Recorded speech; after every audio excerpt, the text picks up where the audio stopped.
There is a fifth dimension beyond that which is known to man. It is a dimension as vast as space and as timeless as infinity. It is the middle ground between radio and bar talk, between commentary and recaps, and it lies between the pit of man's Netflix subscriptions and the summit of his binge-watching ability. This is the dimension of podcasting and the Twilight Zone. These are the Zone-i-Sodes. And now your hosts, Brandon Davis and Scott McFarland. Hello, everyone out there in podcast land. Welcome to the Front Row Movie Reviews, the podcast for people who actually like movies. And welcome to the second full episode of our Zone-i-Sodes review of the Twilight Zone. We are going to be looking at episode 2 of the original series, and that is One for the Angels, with our good friend, who's with me today. Brandon Davis. Yeah, Brandon Davis, your classics guy. He's now the classics guy. He no longer does. He is the classics guy. I thought I'd change it up a little. And my name is Scott McFarland, and I am the flashbacks guy. So Brandon reviews good movies, and I review everything else, basically. Well, Groundhog Day is a good movie. Yeah, sometimes we intersect. We've intersected on what? Rocky, Superman, Groundhog Day. Yeah. Is that it? That's probably it. There's more to come, I'm sure. Oh yeah, absolutely. Shawshank Redemption sooner or later. Yeah. Raiders of the Lost Ark. Oh yes. All of Indy's. I still say Raiders is not the best Indiana Jones movie. It is the Last Crusade. Last Crusade? Oh, okay. Last Crusade is a better film than Raiders. I have to rewatch Last Crusade. Oh, yeah. It's so good. So good. Yeah. They ride off into the sunset after killing a whole bunch of Nazis. Oh, it's so good. So we have another friend with us here today. It is not somebody reviewing with us. It is Ed Wynn, who will be with us quite a bit on the Twilight Zone, I believe. He'll show up a couple times. A couple times, but this is his most, I think, and whenever they do Twilight Zone marathons, this is where you see him most often. So we'll go ahead and get started with a synopsis for it, and then Brandon will give us our intro from Mr. Rod Serling himself, sure. And then we'll get rocking. So, Brandon, You want to go ahead and do the Rod thing? Yeah. Let's see. Rod starts out saying, street scene, summer. The present, man on a sidewalk named Lou Bookman. Age 60-ish, occupation pitchman. Lou Bookman, a fixture of the summer, a rather minor component to a hot July, a nondescript, commonplace little man whose life is a treadmill built out of sidewalks. And in just a moment, Lou Bookman will have to concern himself with survival. Because as of 3 o'clock this hot July afternoon, he'll be stalked by Mr. Death. We're still at a point where Rod's giving us very generic names for certain characters. We'll see that in Doomsday as well. Mr. Death, at least he's being respectful for, wouldn't you think Death would have a title at this point, like Death Esquire or something of that nature? But yeah. Mr. Death, I guess, is going to work. So our synopsis for One for the Angels is Lou Bookman is a friendly salesman who hawks his wares in the street corner, as Brandon mentioned, using them as a treadmill, and enjoys playing with the local kids. On this normal day, Lou meets Death, who tells him he will die at the stroke of midnight, exactly due to natural causes. Like anyone would, Lou tries to find a loophole, like anyone, Lou will try to find a loophole, and then Scott can't read, and does so by getting Death to allow him to make one great last pitch. Lou immediately tells Death that he's been tricked, and Lou will never sell anything again. Hopefully, this will make Lou live forever. Lou quickly realizes you probably shouldn't piss off Death, so Death moves on to his 8-year-old friend because there must be balance made and somebody has to die at midnight. After the 8-year-old friend is hit by a car, she lies in bed dying, and Lou distracts Death through the stroke of midnight by giving Death a sales pitch.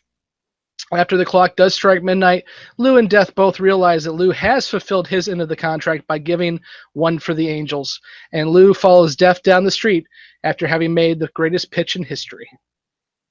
So, Brandon, what are your original impressions of One for the Angels?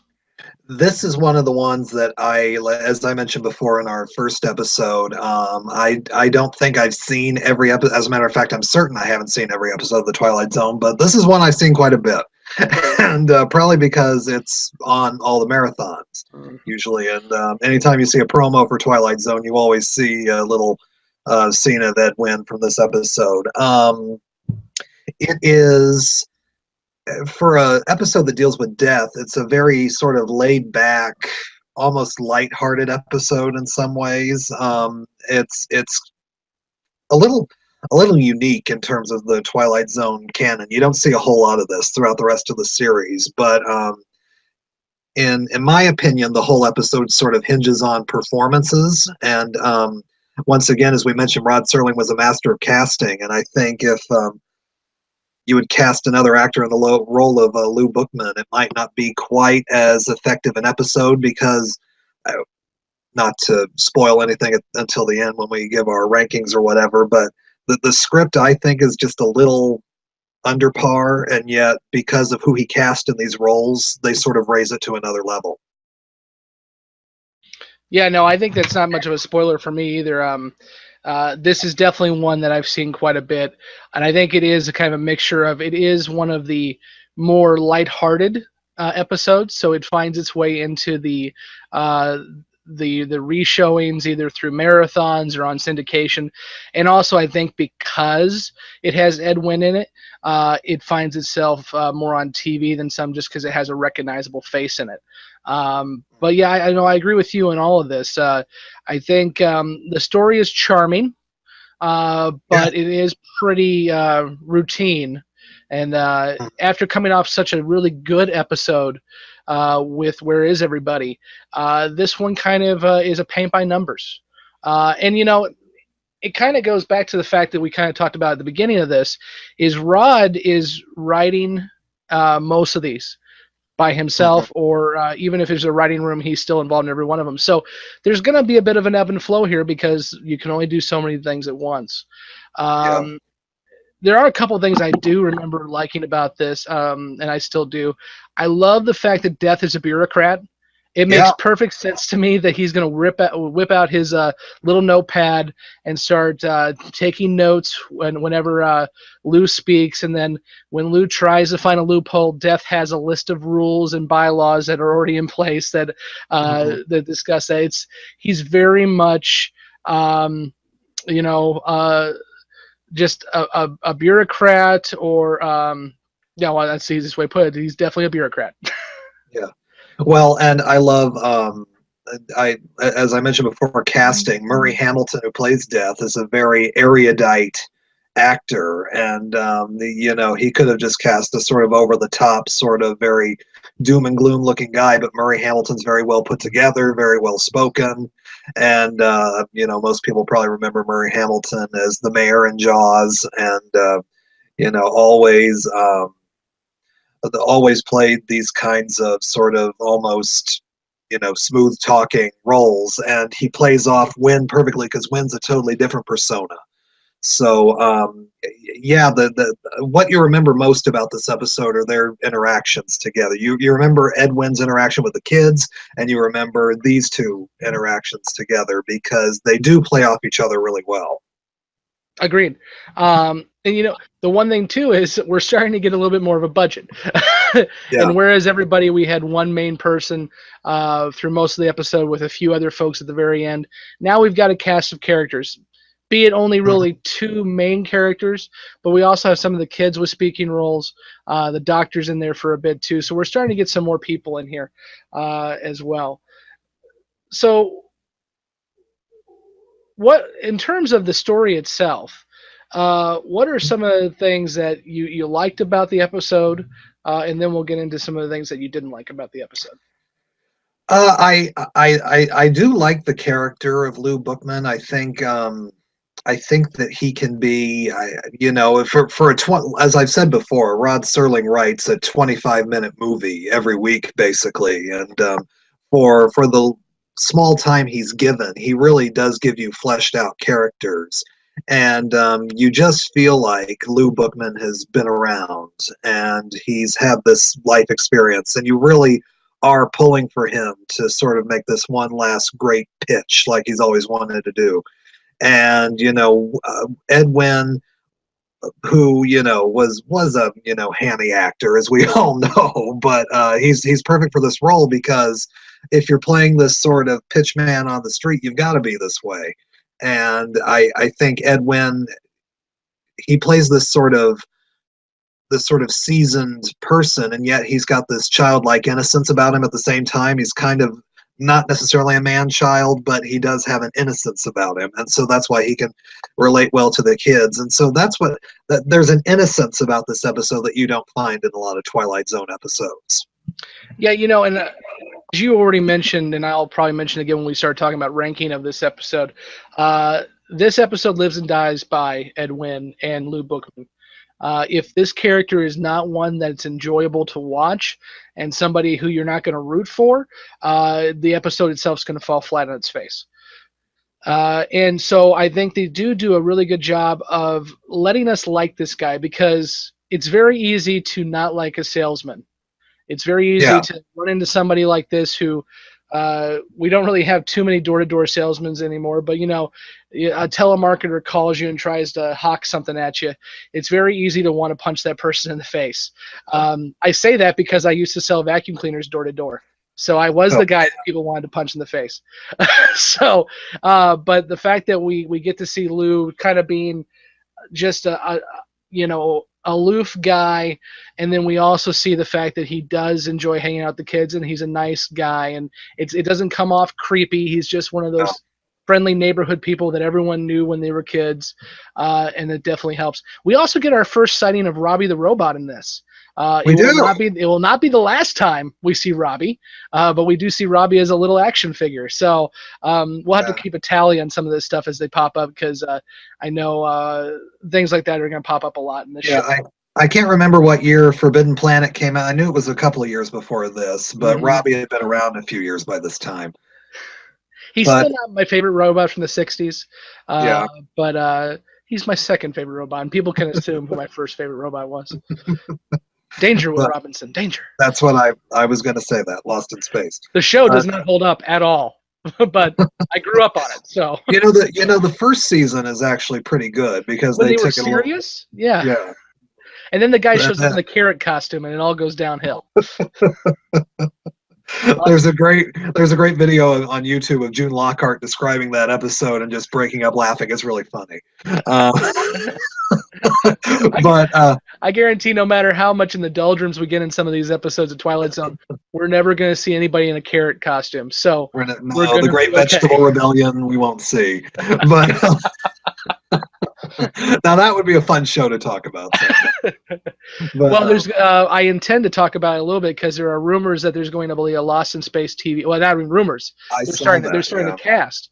We're getting off on a tangent, but there's going to be a Lost in Space TV show on Netflix. So we'll definitely at least talk about the 90s movie, which, shocker, I actually liked.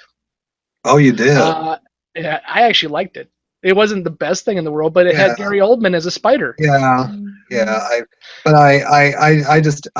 I think that they played the campiness right in Lost in Space, where if they were going to be campy, they went all the way. I was going to say, though, 1959, when this episode came out, 1959 was a big year for Ed Wynn, because he received an Oscar nomination this year for supporting actor for his performance in The Diary of Anne Frank, which is a totally dramatic performance, and he's actually really good in.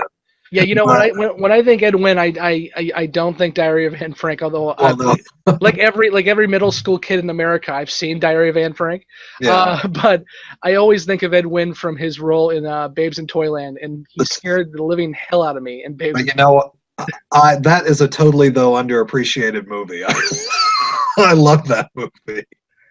You want to have a really not appreciated, and it didn't deserve to be appreciated, go check out the Babes in Toyland with Keanu Reeves in it. Oh, that one's terrible. Terrible. I remember getting that VHS free from McDonald's or something. That's probably where I got mine.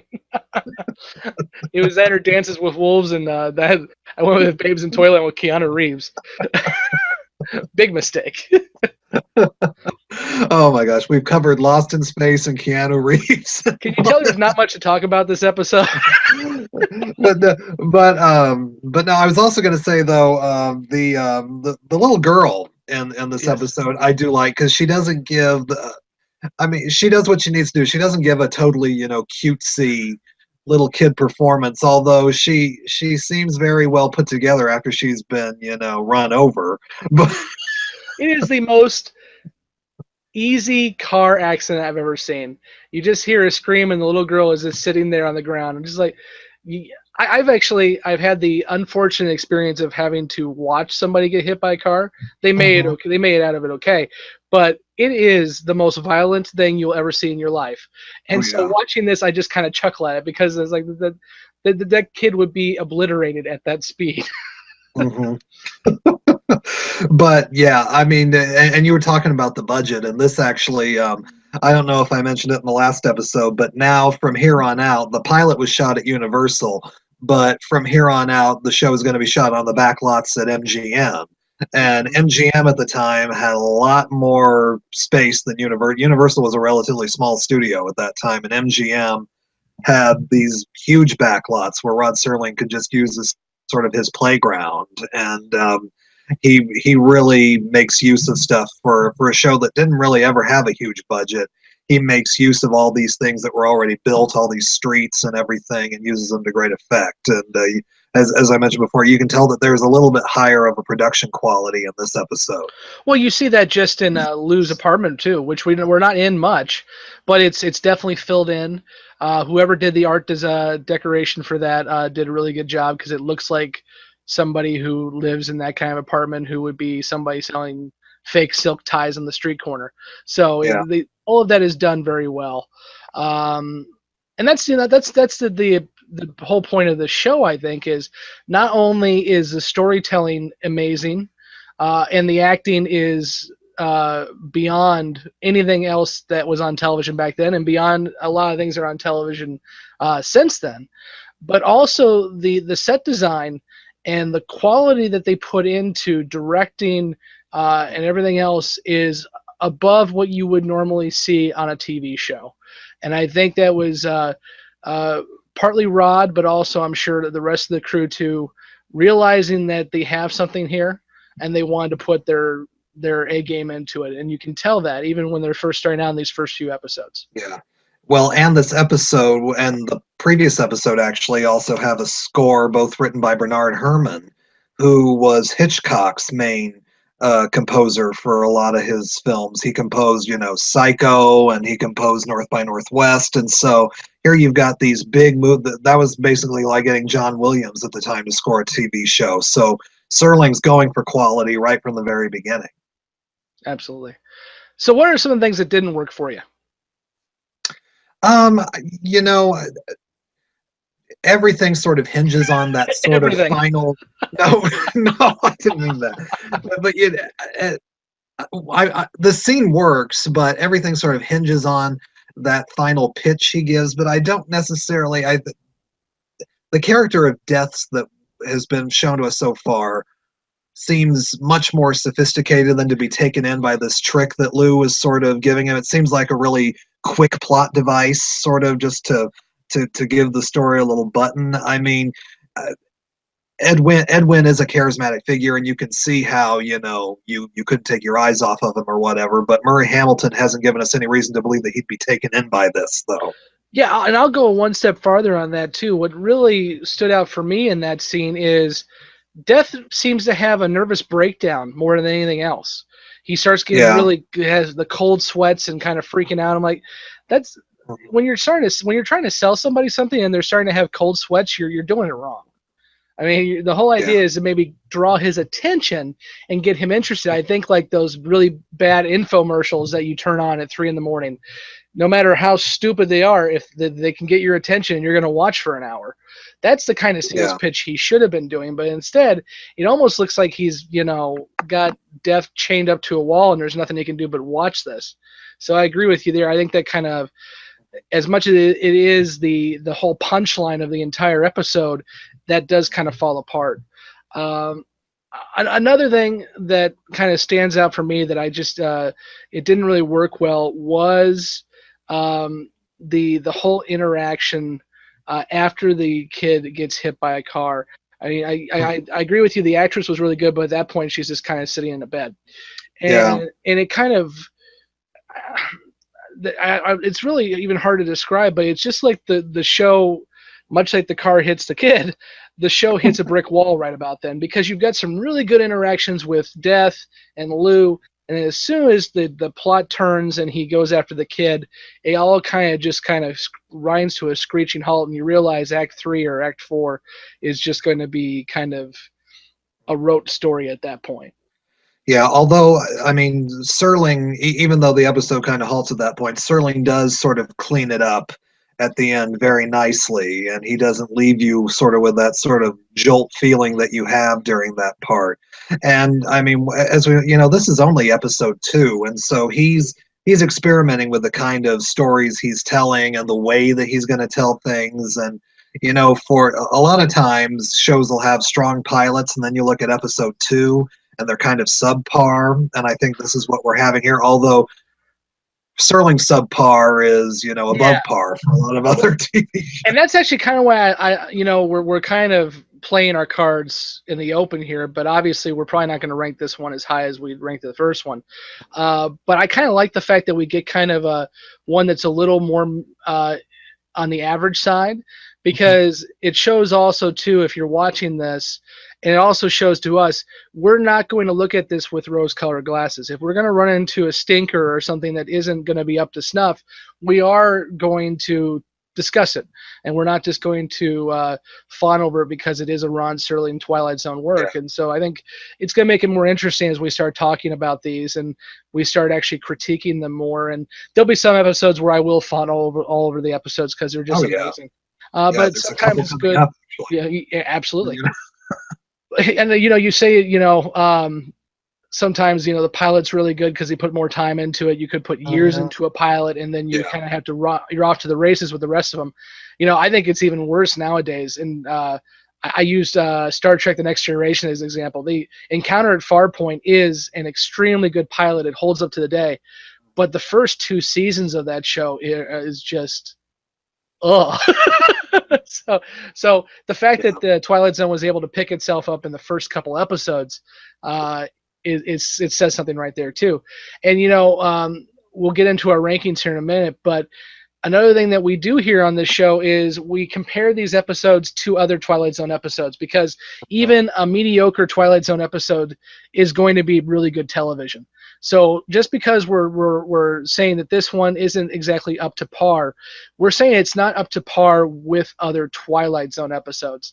I think I could still sit down and watch this story about Lou Bookman before I sit down and watch a lot of TV that's out here today. Oh, so yeah.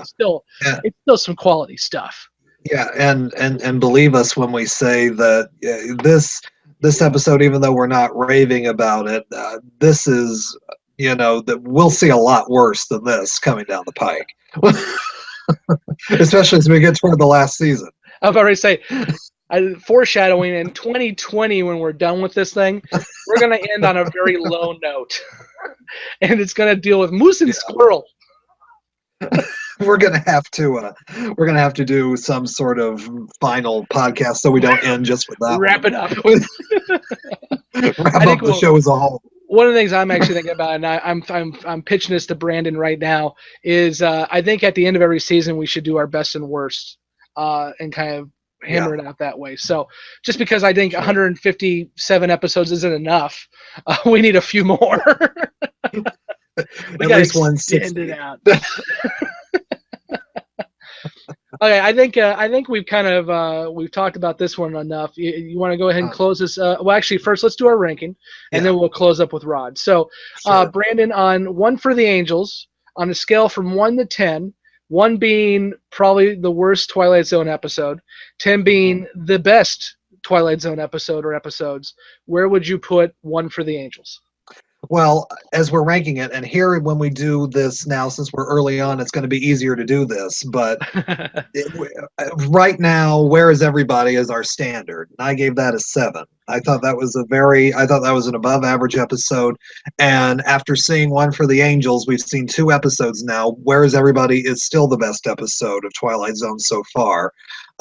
This episode, as I mentioned before, it's a subpar script, but I think the casting of Ed Wynn and his performance raises it to an average episode, so I'm going to give it the average rating of 5.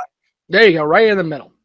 I'm going to be very close to you in that. I still think that this episode doesn't fit into what I would call average. And again, I probably said this already, but I'll say it one more time. We're talking average for a Twilight Zone episode. I think it's a little bit below average, so I'm actually going to give it a 4. Again, I think it's nowhere near a bad episode, but I think we're going to find some other ones that are going to be middle of the road that actually stand up more than that. So, but we are definitely close. I think we were close in the last one too. So, we'll see where we kind of continue to go as we continue to rate these episodes. So, Brandon, how about you go ahead and close us up with what Rod had to say? Sure. Louis J. Bookman, age 60-ish, occupation pitchman, formerly a fixture of the summer, formerly a rather minor component to A Hot July, but throughout his life a man beloved by the children, and therefore a most important man. Couldn't happen, you say? Probably not in most places, but it did happen in the Twilight Zone. And so we want to thank you for joining us here for the second full episode of the Zone-i-Sodes. We're hoping that you'll continue to join us, and we're going to be continuing to hit these one by one as we go through all 156 episodes of the Twilight Zone. We're looking forward to hearing from you. You can do that by contacting us by going to our website, which is thefrontrowmoviereviews.com. You can also find us on all your social media places by searching the Front Row Movie Reviews. And hopefully, if you like what you saw here today, please make sure to subscribe to our podcast, or if you're checking us out on YouTube, like and subscribe so you can continue to catch these. They'll be coming out every Friday from here until the end of time. And on that note, I'm Scott McFarlane, and with me, as always, is Brandon Davis, and we'll see you next week in the Old West.